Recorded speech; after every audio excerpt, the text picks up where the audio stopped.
Entonces, algo que yo hice, ¿qué? Algo que yo hice mal. Bueno, ¿sabe que la culpa es medio rara esta emoción? Fíjense que hay veces que uno se siente culpable de algo que hizo malo, como dice el hermano. A ver un ejemplo, algo que hayamos hecho mal. Vámonos en línea. Una ofensa a alguien. Mentimos a alguien. Y después nos sentimos mal. Muy bien, ese sentimiento de culpa. Ahora, hay veces que hemos pasado el semáforo en rojo y no nos sentimos mal. ¿No es cierto? ¿Sí o no? Hay veces que hemos hecho una mentirita y no nos sentimos mal. ¿Por qué no miran a Oscar, che? Hay veces que metimos la patita y no nos sentimos mal. ¿Puede ser? ¿Puede ser o no? ¿Y entonces? Medio rara esta emoción, pero a veces pasa. Nos sentimos mal cuando hacemos algo mal, pero hay veces que hacemos algo mal y no nos sentimos mal.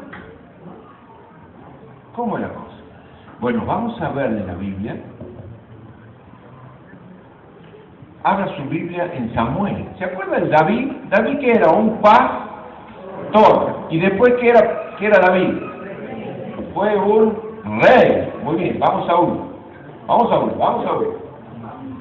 Ahí está. Si usted abre la Biblia en 2 Samuel capítulo 11, 2 al 4, aquí ya el rey David, ¿sí? El primer rey de los judíos, ¿cuál fue? Saúl, como se llama aquí, que está en la computadora, Saúl. Y después fue David. Y David era un pastorcito, uno de los últimos hermanos. Pero Dios lo estableció como un rey, después de muchos años. Rey David. Muy bien, el rey David. ¿De quién depende, quién es la descendencia del rey David? Jesús viene del rey David. Muy bien. Acá David ya está avanzado en años, no es tan jovencito como 17, 18 cuando le venció a quién con un hondazo. Muy bien. En nombre de Jehová de los ejércitos él venció al Goliat, al gigante. David era un hombre conforme a qué. Muy bien. ¿Cómo saben la Biblia aquí? Muy bien. Voy a contar a mis hermanos argentinos que acá saben muchísimo la Biblia y eso es una alegría muy grande, la verdad, de tener hermanos en todos lados que aprenden la Biblia. Bueno, acá ya está como rey David y como el rey ya tiene autoridad. Y un día, vamos a leerlo, síganme, al caer la tarde, se levantó David de su cama y se paseaba sobre la terraza de la casa real. Cuando vio desde el terrado a una mujer que se estaba bañando, la cual era muy hermosa, ¿cómo se llamaba? Betsabé. Envió David a preguntar por aquella mujer y le dijeron, aquella es Betsabé, mujer de Urías, el heteo. ¿Ah, sí? O sea que era mujer ¿qué? Casada. Vivía el marido. Seguimos. Envió David mensajero que la trajeron y la tomó. Cuando llegó, él durmió con ella. ¿Qué significa que durmió? Tuvo relaciones sexuales con ella. Luego ella se purificó de su inmundicia y regresó a su casa. Al oír la mujer de Urías que su marido Urías había muerto, después de un tiempo, ¿cómo había muerto? ¿Quién lo había hecho matar? Davidcito, tremendo, ¿eh? Hizo duelo por él. Pasado el luto, envió David por ella, la trajo a su casa y la hizo su mujer. Y entonces ella le dio a luz un hijo, pero esto que David había hecho fue muy agradable a los ojos de Dios. ¿No? Desagradable ante los ojos de Jehová. Ok. había metido la patota, porque no solamente había adulterado, sino que más, había matado a alguien. ¿Y qué más? Engañado, había mentido. Y bueno, ¿qué más? ¿Y qué más? ¿Y qué más? Varios pecados. Porque uno acarrea otro, acarrea una mentira, más mentira, más mentira. No lo vamos a leer, se va a hacer muy tarde si lo hacemos y voy a cansar y no me van a escuchar lo que quiero transmitir hoy. En este mensaje estamos hablando de la emoción. ¿Cómo se llama la emoción? La culpa. Muy bien. Entonces, después de esto, David se arrodilló y pidió perdón a Dios. Ahí nomás. ¿Esa es realidad?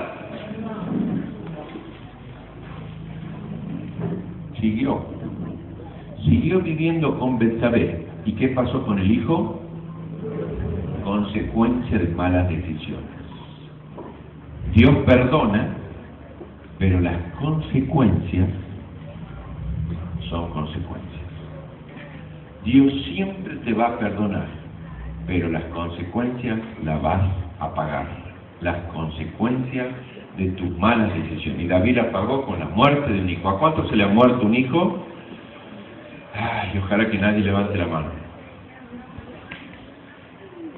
Pero no sabe el dolor que puede llegar a ser. ¿Qué pasa, campeón? ¿Quería decir algo? Atento. Ojalá que nadie pueda experimentar el dolor de la muerte de un hijo. El dolor más grande que existe humanamente es la pérdida de un hijo o de una hija. Muy bien, seguimos. Recién del 2 Samuel, capítulo 12, versículo 1, viene Dios y tenía un propósito con David. Y le manda un profeta que se llama Natán. ¿Cómo se llama? Natán. Y lo manda. ¿Sabe cuánto pasó desde que hizo todo lo que hizo David hasta que lo visita el profeta Natán? ¿Quién sabe? Sí, pareciera ser mínimo 3 meses. Mínimo 3 meses. Algunos dicen un año. Otros dicen, pero mínimo 3 meses. Pongamos de 3 meses, no importa. No fue el acto, ¿verdad? No fue el acto. Entonces, a ver, ¿qué hizo David?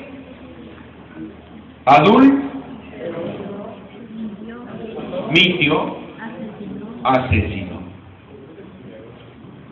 ¿Se sintió culpable? ¿Qué pasó con la emoción?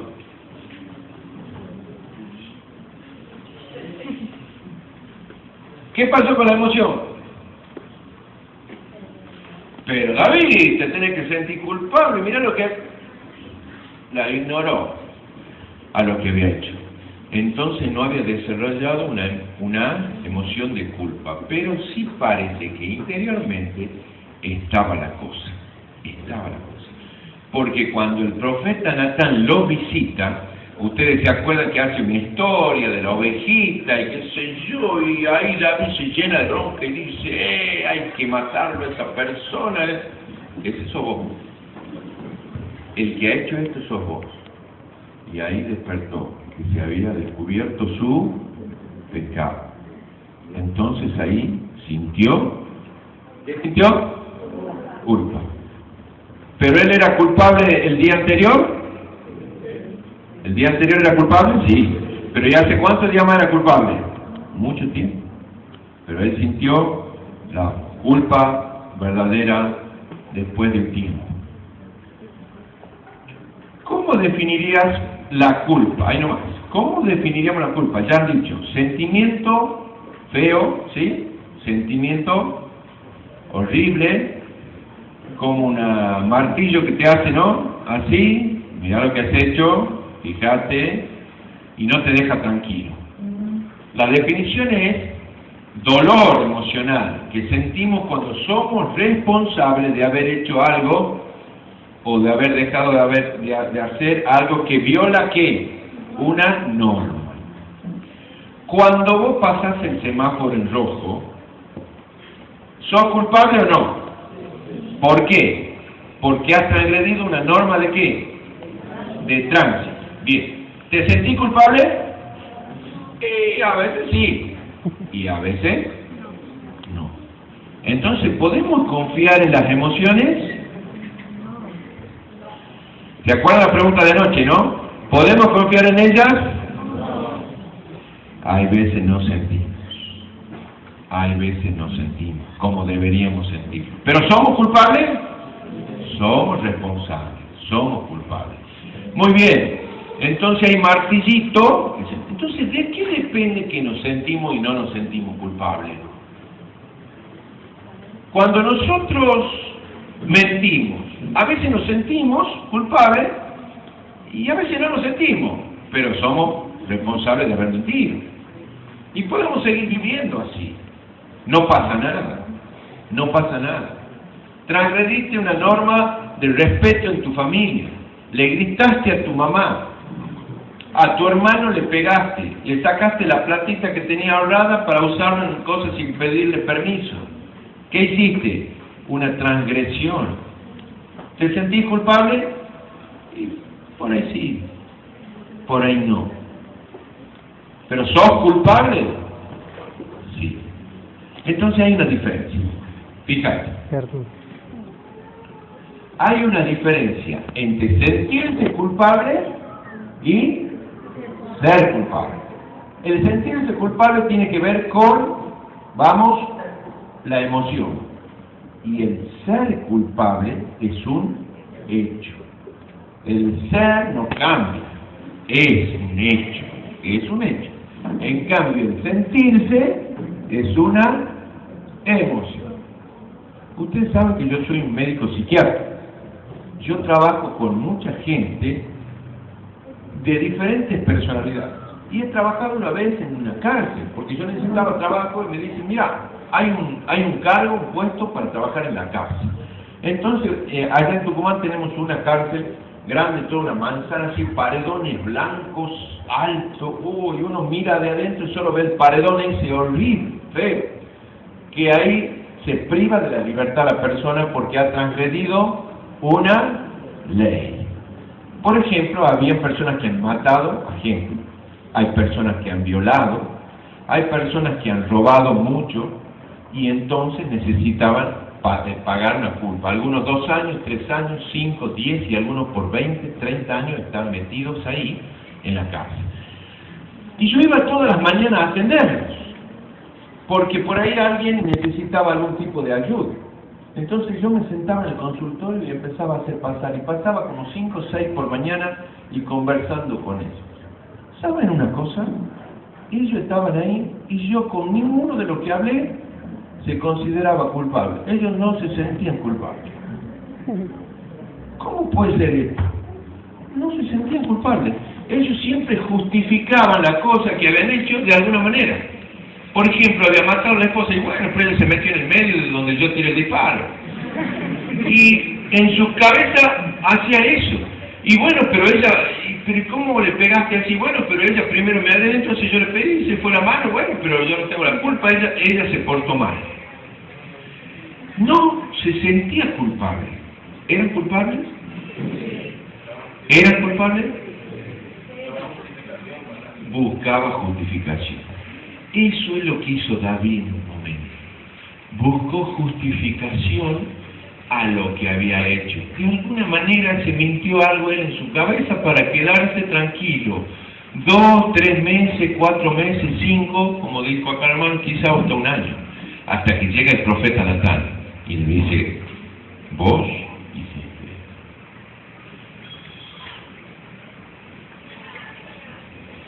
¿De qué depende de que uno se sienta culpable? Mucho, poquito o nada. Mucho, poquito o nada. ¿Sabe de qué depende? De la conciencia. Conciencia. Allá había una propaganda en la tele que un pajarito que está diciéndole, sí, parece, la conciencia, algo que tenemos adentro que te está demandando y que sabe que el conocimiento de lo que es bueno y es malo. En realidad todos tenemos esa conciencia porque fuimos creados a la imagen y semejanza de Dios. Y venga o no venga a la iglesia, la persona sabe qué está bien y qué está mal. Que le lleve el apunte es otra cosa. Pero toda persona sabe por la conciencia qué está bien y qué está mal, en general. ¿Sí? Hay algunas cosas que quizás no, pero en general esto es lo que pasa. Entonces la conciencia es el conocimiento interior de lo que está bien y lo que está mal. Y lo que estudian dice que está heredada, es una conciencia heredada de los padres. Que cuando nosotros éramos bebés, traemos ya algo en la conciencia, pero cuando nos vamos desarrollando y creciendo, el papá te va diciendo qué está bien, qué está mal, qué está bien, qué está mal, y vamos transmitiendo a las generaciones que vienen, por eso que nos han ido impartiendo nuestros padres. Lo que pasa es que muchas veces la disciplina y el castigo no ha sido igual en un papá y en una mamá, y entonces ahí varía cómo nos sentimos o cómo nos sentimos o cómo no nos sentimos. Pero es una capacidad heredada. La conciencia. ¿Es Dios quien maneja la conciencia siempre? Pregunta. ¿Qué les parece a ustedes? ¿Es Dios quien maneja la conciencia siempre? Muy buena respuesta. No. Puede manejar. Dios puede hacer todo, pero no maneja la conciencia. Si Dios manejara siempre la conciencia, no existiría lo que se llama pecado. Nadie fallaría. Dios no la maneja siempre a la conciencia. Muy bien. ¿Puede ser manejada por Satanás? Puede que sí. No siempre. A veces somos nosotros los que nos equivocamos y le echamos la culpa siempre que Satanás nos está metiendo cosas malas. Es verdad, Satanás nos acusa, hemos leído esta mañana, nos acusa delante del Padre lo que hacemos mal, y a nosotros también nos está acusando. No solo acusando, nos está haciendo sentir mal. Vos no servís para nada, vos no hagás eso, vos no haces esto. Si tenés ganas de hacer un bien, no lo hagas el bien, no hagas esto. Satanás puede llegar a acusar nuestra conciencia. Muy bien, puede estar inspirada por Satanás. ¿Sabe qué? La Biblia dice que hay conciencia que está cauterizada. ¿Sabe lo que es la cauterización? Cuando le sacamos la sensibilidad a algo. Yo soy médico y a veces me tocó ayudar en algunas cirugías, y ahí se cauterizan los nervios, muchas veces los vasitos, para que no salga la sangre, ¿sí? Actúa como una coagulación. Entonces se cauteriza, y cauterizar algo significa quitarle la sensibilidad. No tiene sensibilidad. En 1 de Timoteo, 4:2 dice que hay hipócritas mentirosos cuya conciencia está cauterizada. O sea, la Biblia dice que hay personas que mienten y no se sienten culpables, insensibles. Hay personas que roban y no se sienten mal. Hay personas que dañan al prójimo y no se sienten mal. Hay personas que entran a casa, levantan con robos, no se sienten mal. Hay personas que a una abuela indefensos han agredido para sacarle algo y no se sienten mal. ¿Sabe que es malo? Sí sabe. ¿Pero se siente? No se siente. ¿Cómo puede ser esto? Bueno, la Biblia dice que hay hipócritas, hay mentirosos, y hay una lista larga de personas que hacen siempre lo mismo y no se sienten mal. ¿Cómo tienen la conciencia? Cauterizada. Muy bien, seguimos.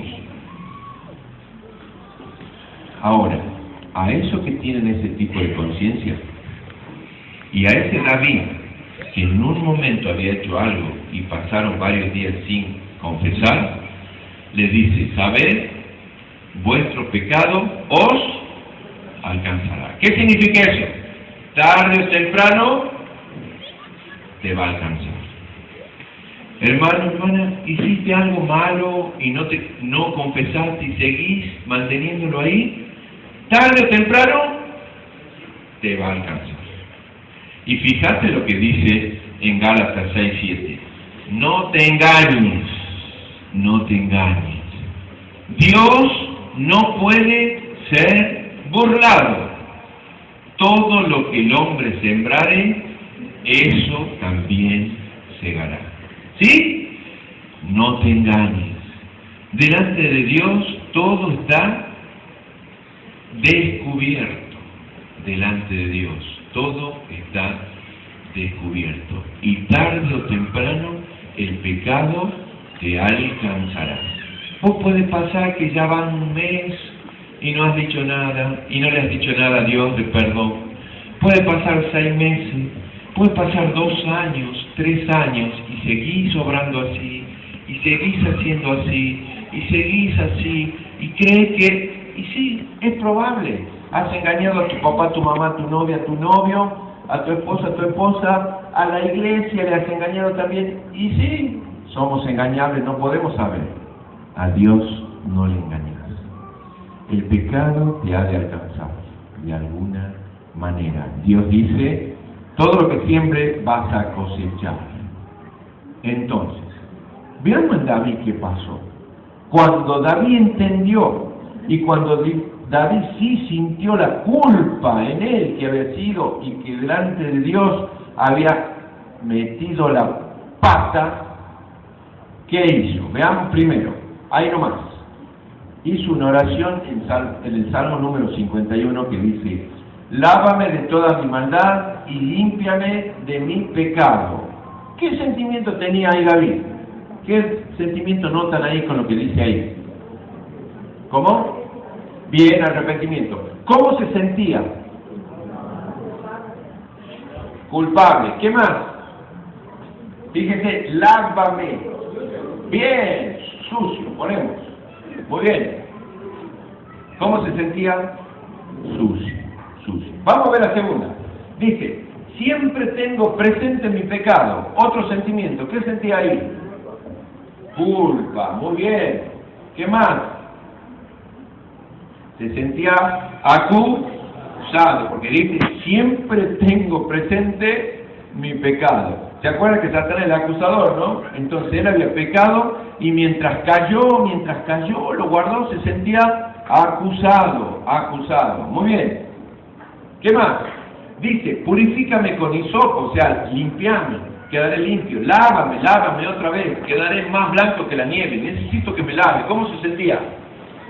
Sucio. Se sentía sucio. Ahí está, sucio. Otro. Hazme oír gozo, alegría y se recrearán los huesos que has abatido. ¿Qué se sentía ahí? Bien, triste. Miren todas las emociones que tenía ahí, ¿no? Todas las emociones que tenía David. Vamos con otra.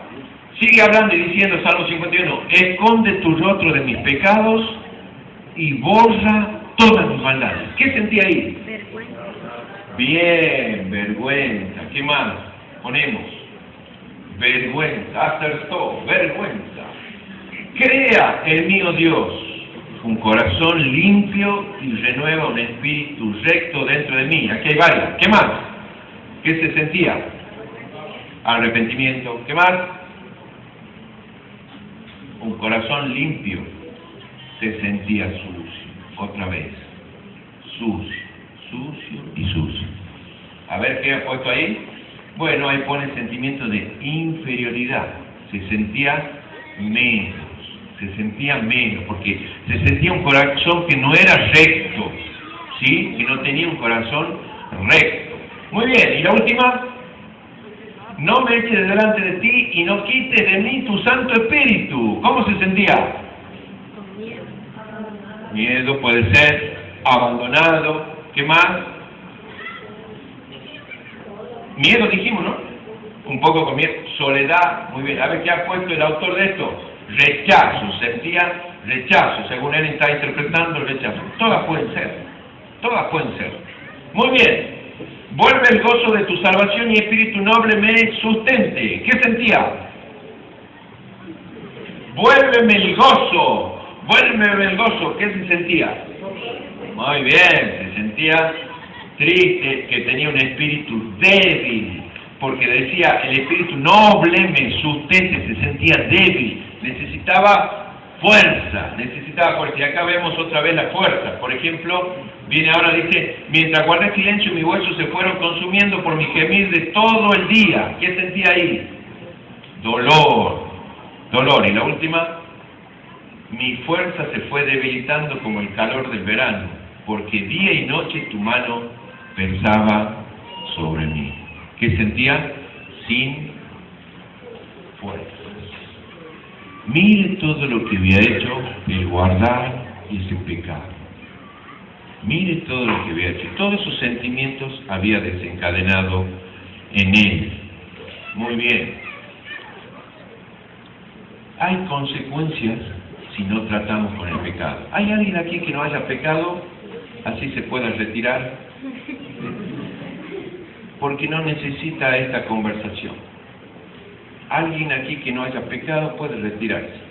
Pero la verdad es que la Biblia dice que todos hemos pecado. Y si mantenemos el pecado va a pasar esto. ¿Y sabe que el pecado afecta a nuestro cuerpo también? ¿Sabían? Puede afectar a nuestro cuerpo. Mire, puede dar opresión en el pecho, angustia. Puede más, eso lo menciona David, ansiedad, preocupación. ¿Qué más? ¿Qué más? Mal humor, no andamos contentos, mal humor. ¿Qué más? Malestar. ¿Qué más? Agresividad contenida. Queremos descargar en algo lo que no podemos descargar con nosotros mismos, lo queremos descargar en otro. ¿Por qué? Porque andamos con ese pecado, con ese que no hemos confesado. Y nos podemos llegar a deprimir, porque nosotros sabemos bien que teníamos que haber confesado, no lo hemos hecho y nos condenamos a nosotros mismos con conductas y sentimientos. ¿Eso quiere Dios para nosotros? ¿Le parece que eso quiere Dios? ¿No hemos cantado cuánto nos ama Dios? ¿No hemos cantado cuánto nos ama Dios? Bueno, entonces, veamos. El sentimiento de culpa, sentir la culpa no define si soy culpable o no. Muchas veces que sí, pero hay veces que yo no siento y de verdad soy culpable. Cuidado con fijarte solo en lo que siento. Hay una culpa entonces que es real y hay una culpa que es ficticia. Ficticia es lo que no es real. Fíjate bien, en la culpa real hay una transgresión. ¿La de David era una culpa real? Sí. ¿Qué había transgredido David? La ley de Dios. ¿Qué más había transgredido David? ¿Con quién había pecado David? Con Dios siempre. ¿Y con quién más? ¿De quién era esposo Betsabé? Con Urías. ¿Qué le parece a Urías? Había adulterado y después lo había matado. Él tenía derecho de matarlo o no, ¿verdad? Entonces transgredió normas, transgredió leyes, y así fue David la culpa real. ¿Qué más? Vamos a ver primero esta fila. Después David, ¿qué hizo? La confe, y eso necesitamos hacer, confesar. ¿Qué más hizo David? Y después trató de olvidar. ¿Lo vemos pidiendo perdón cada rato? No. Una sola vez se humilló y pidió perdón a Dios de lo que había hecho. Así se trata la culpa que es real. La culpa que es real. Ahora, yo he puesto acá en esta fila culpa ficticia. ¿Y qué es esto, culpa ficticia? Bueno, yo les quiero explicar también que muchos jóvenes y adolescentes vivimos culpas que son ficticias. En estas culpas, nosotros sentimos culpa, pero no somos culpables. Otra cosa, sentimos, pero no somos. ¿Puede pasar eso? Mire, les voy a dar un ejemplo. En la culpa ficticia no hay transgresión. En la culpa ficticia lo que tenés que hacer es reflexionar por qué te estás sintiendo culpable. Y otra más, y tenés que ver en qué se basa el conocimiento que vos tenés. Y yo te voy a dar algunos ejemplos. Conocimiento correcto. Cuando nosotros tratamos la culpa real, como hizo David, la Biblia dice que si confesamos nuestros pecados, Él es fiel y justo para perdonar nuestros pecados y limpiarnos. ¿Qué dice Dios entonces? Cuando vos has hecho mal, Dios está esperándote con los brazos abiertos para perdonarte. Simplemente tenés que confesarlos. ¿Y cuándo los perdona Dios a los pecados? ¿Cómo hizo Dios para perdonar nuestros pecados? ¿Cómo hizo? Exactamente. Murió en la cruz y ahí Cristo llevó nuestros pecados, dice Colosenses, pasados, presentes y futuros. O sea que el pecado y la maldad que vas a hacer mañana a tu amigo, Él la cargó en la cruz ya. Él ya mató a su hijo. No lo mata todos los días. Él ya dejó que su hijo entregara su vida para limpiarnos de todos nuestros pecados. ¿Me entiende? No es que mañana va a volver y... No. Él ya hace 2000 años mató, dejó que muera su hijo, no mató, dejó que muera, se entregó para que Él perdonara todos nuestros pecados, pasados, presentes y los que van a venir. Por eso es que nosotros muchas veces hacemos cosas malas, pero si morimos vamos a estar en el cielo porque Él ya los perdona en Cristo, ¿verdad? Él los perdona en Cristo. Y esto es lo maravilloso del amor de Dios. Ayer hablaba con una chica y me decía, le digo, está bien, vos metiste la patita, pero si vos morís esta tarde, ¿cómo muero esta tarde? Y que puede ser, porque puede tener un accidente, puede pasar algo, ¿verdad? Si llegaras a morir esta noche, ¿a dónde va tu alma? ¿A dónde vas a ir? Y sabe que ella me dijo, y creo que vamos mal. ¿Cómo creo que vamos mal? Y creo que no voy a ir al cielo. ¿Pero vos crees en Cristo? Sí, yo creo en Cristo. ¿Y qué hizo Cristo? Murió por mis pecados. Sí. ¿Y cómo murió por tu pecado? ¿Y a dónde vas a estar entonces? Y no sé. ¿Y para qué murió Cristo entonces? Era una persona que no sabía que los pecados son perdonados, los pasados, los presentes y futuros. Pero vos necesitas confesarlos. Porque vos te ensucias del camino, dice, con los pecados que vas cometiendo. Pero ya hay una vez que Él te lavó todo el cuerpo entero. Y Él lavó con la sangre de Cristo todos tus pecados. Ahora, un pecado no te quita que vos puedas ir al cielo.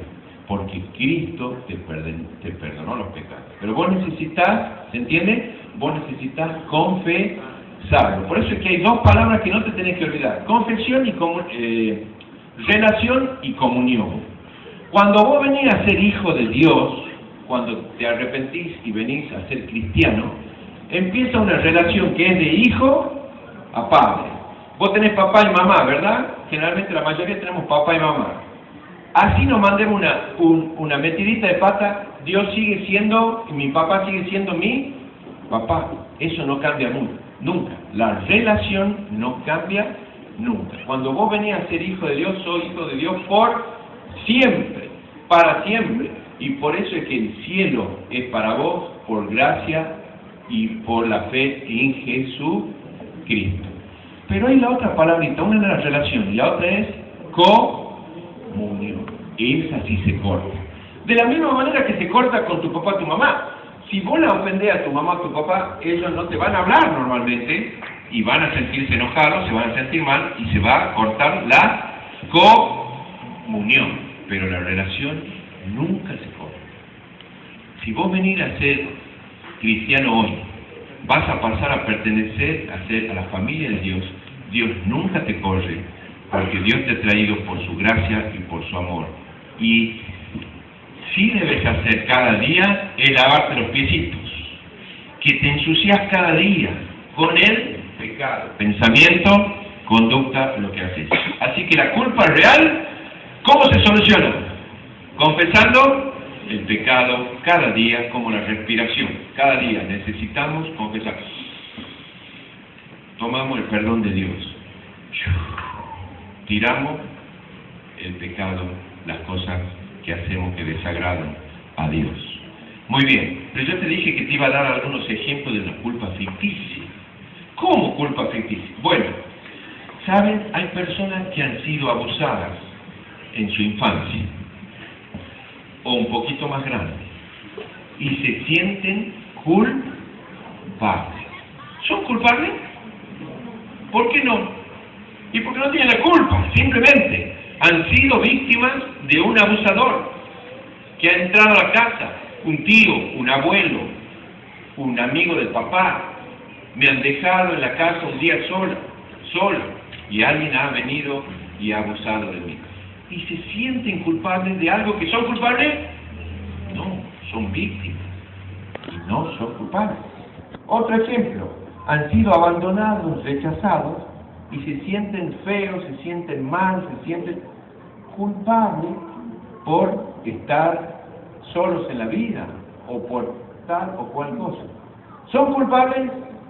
¿A dónde está la transgresión? En ninguna. Yo no tengo la culpa de haber sido abandonado o algo. No tengo la culpa de ningún abuso. Pero hay también otros casos, culpas que ya fueron perdonadas por Dios, pero nosotros aún nos sentimos culpables.